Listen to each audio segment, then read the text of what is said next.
Just got here, and it's time to talk about Bleach. And holy hell, what an episode we had here! Absolutely insane. We're eating so good as a Bleach fan. We had Zaraki's bankai, Hitsugaya's true bankai, Byakuya also being there. Just the 3 versus 1 versus Gerard, who just doesn't die. And towards the end, also Ichigo with the full transformation versus Yuhabak. That moment with him and Orihime. Oh, I love this episode. I love this episode. I'm so happy. I was smiling and not blinking watching the entire time. But yeah, let's get into this episode and talk about it, because damn, I love it. Picks up, we have Ukitake's power kind of growing weak here. We even see it towards the end of the episode. Some of the Shinigamis have to go into the world of the living to help, because they're kind of starting to merge together to kind of go out of balance, to say the least, right now. Of course, Ukitake would have had a limit up to his point in power. He's not the full Soul King. He doesn't have the powers of somebody like Ichigo. That's why Ichibei wants to shish kebab him and make him the linchpin. We saw him reviving also the other Royals squad members here. And I just want to talk more about Ichibei, the plan and everything, but that's something else. Here with this episode, we have the main fight being 3 versus 1. Zaraki, Hitsugaya, Byakuya versus Gerard. And I really like the dynamics between Hitsugaya and Byakuya. They're great. They're great. Then meanwhile, you have Zaraki and Gerard kind of sharing one brain cell. Even Hitsugaya and Byakuya commenting on it here. Of course, Zaraki doesn't want them to interfere. He has an opponent. He can use his full power. Even them seeing that he already has his eye patch off there. But Byakuya and Hitsugaya want to work together to actually take down Gerard. And you even see Zaraki trying to hold back, not wanting to chip the sword of Gerard, because you just take the damage back here. Just shows how big of a problem Gerard is. Not just him coming back from all of the wounds, cuts and everything he suffers. You can't even actually use your full power against him when he uses his sword here. And when I got so emotional when I saw Yachiru there and trying to get him to get back up from the wounds and everything.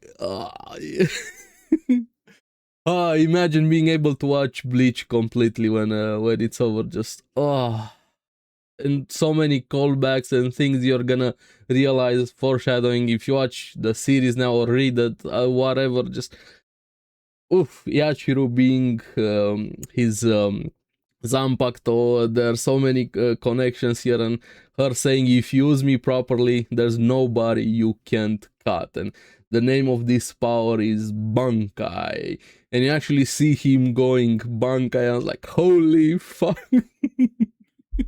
I waited for this moment to be animated for so long here, and we see him in the red skin demon Zaraki, that everybody being shocked here, and probably the dumbest one being Gerard, thinking, oh, your blade it looks broken, it's weak now, it doesn't matter, and goes, tries and punch Zaraki, gets his arm chopped off just with Zaraki's teeth. He tears, rips his entire arm off. Of course, he heals back there. Zaraki still cuts his shield, slams him away. They go back and forth. He gets tossed off of there. He almost falls down. He sprouts his wing. He has to fly back. Actually, goes in denial. Doesn't believe Zaraki is this strong. Gets angrier and angrier. Starts rushing at Zaraki. And Zaraki just cuts him in half easily. If he didn't have the healing powers here, and you see him by the medallion there, the core, I assume pretty much everybody realizes he kind of has a core at this point with Gerard here.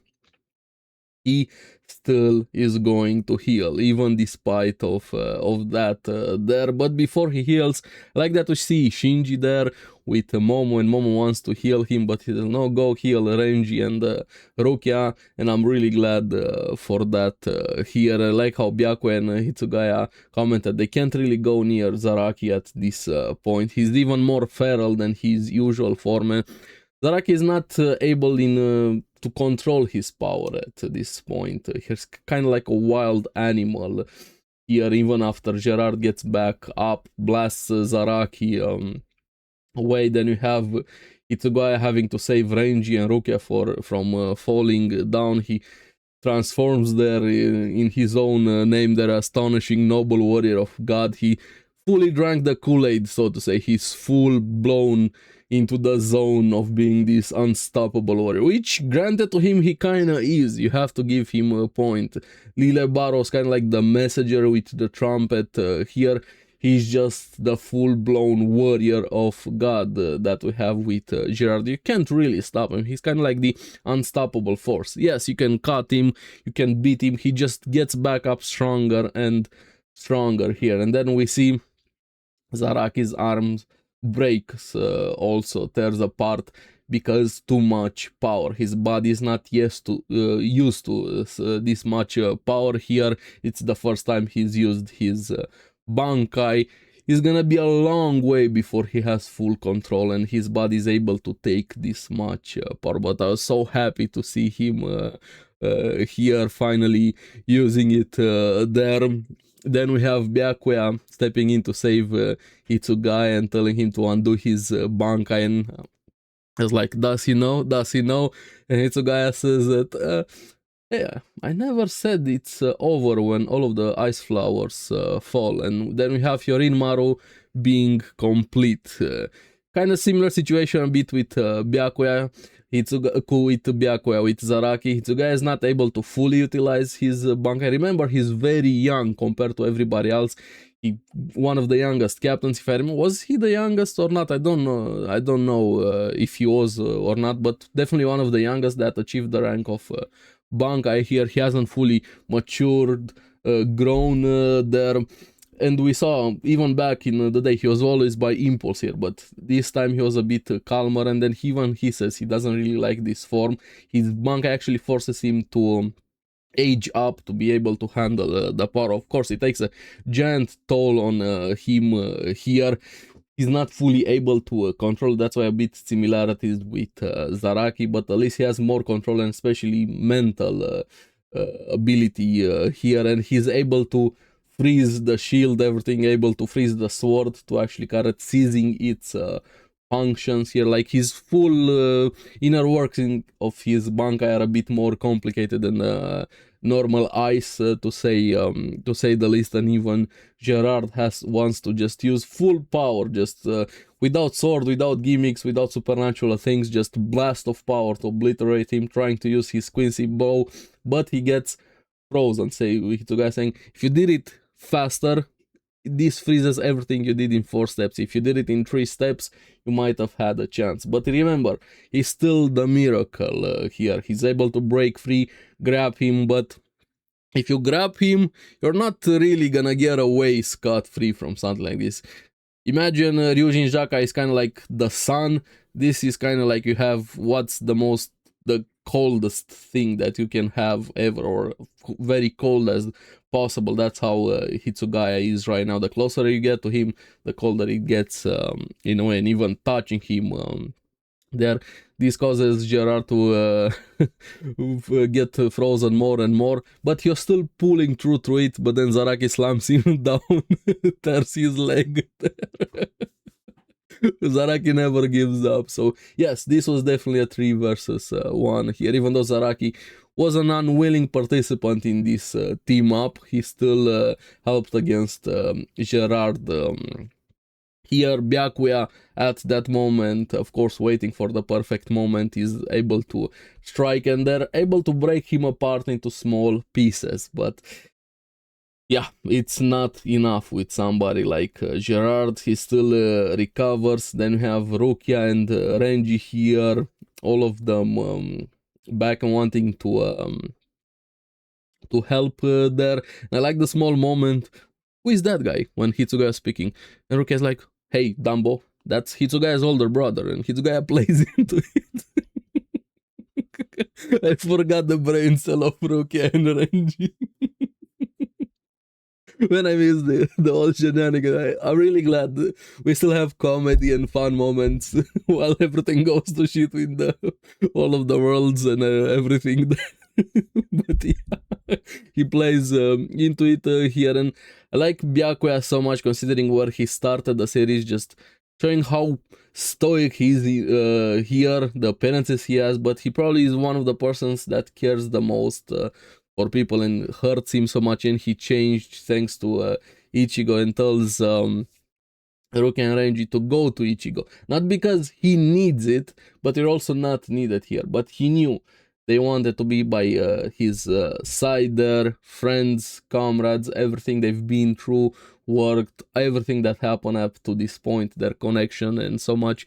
And he did them a favor there, and not just saying it bluntly, like how Byakuya is here. Hitsugaya realized, they also realized what he was doing here. I like the comments between him and Hitsugaya. That's why it's great, their dynamic there.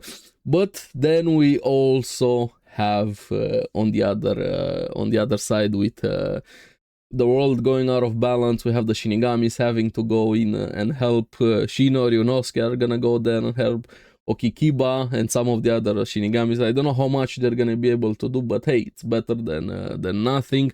But then also another highlight of the episode, and this one got me teared up. It's so important, not just because of the power-ups, the transformation, which is really cool. The important part was Orihime kind of getting a bit over her fear of hollows, considering her relationship with her brother, everything that happened, how much she saw Ichigo when he hollow fight, how she got scared of him, the fight with Ulquiorra, the fight with Grimmjow, which a lot of people miss out, saying that it's an ass pull that Ichigo was able to beat Ulquiorra. No, because he was subconsciously holding back out of concern for her being afraid of him. He didn't realize what he was doing, and that's why he was able to defeat Grimmjow back then. But even here, and saying, hey, it's still me, and her realizing that it's kind of like weights coming off, emotional and fear weights for both of them, and I was so happy. And you hear the number one and he's still him saying he used Yuha's power to be able to transfer, kind of get the hollow side into him angry. He's not fully in control of his powers. Also, he kind of needed a jump start, so that's why he was always rushing into the fight with Yuha to get that hollow-fied engine to start working. And then pure aura, just stand back, Orihime, I'm gonna break more room, breaks the entire roof, everything there, rushes Yuha there, and you realize the speed. Even Orihime didn't realize when he got past the shield there. Yuha was also surprised. I'm gonna draw my sword. Before he could fully draw it,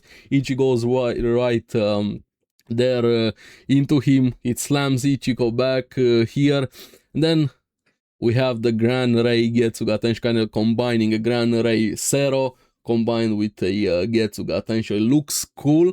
And also the dream that Yuha saw. Remember that dream he had of him getting slashed, and we see it here also. Like, just give me next episode, bro. You can't end it here. Come on, not right there. This episode had literally everything, and also made me mad it ended here, but Bleach. But yeah, let me know what you guys thought about the episode. What are your favorite moments? What do you think about the bankai of Hitsugaya, the full bankai here, and also finally Zaraki's bankai there, this demonic form that he has here? Let me know in the comments below. As always, thank you very much for watching. Remember to like and subscribe, helps me quite a lot, and you guys get the latest videos on the series that I follow. So keep enjoying Bleach. I'm gonna be seeing you on the next one. Bye bye.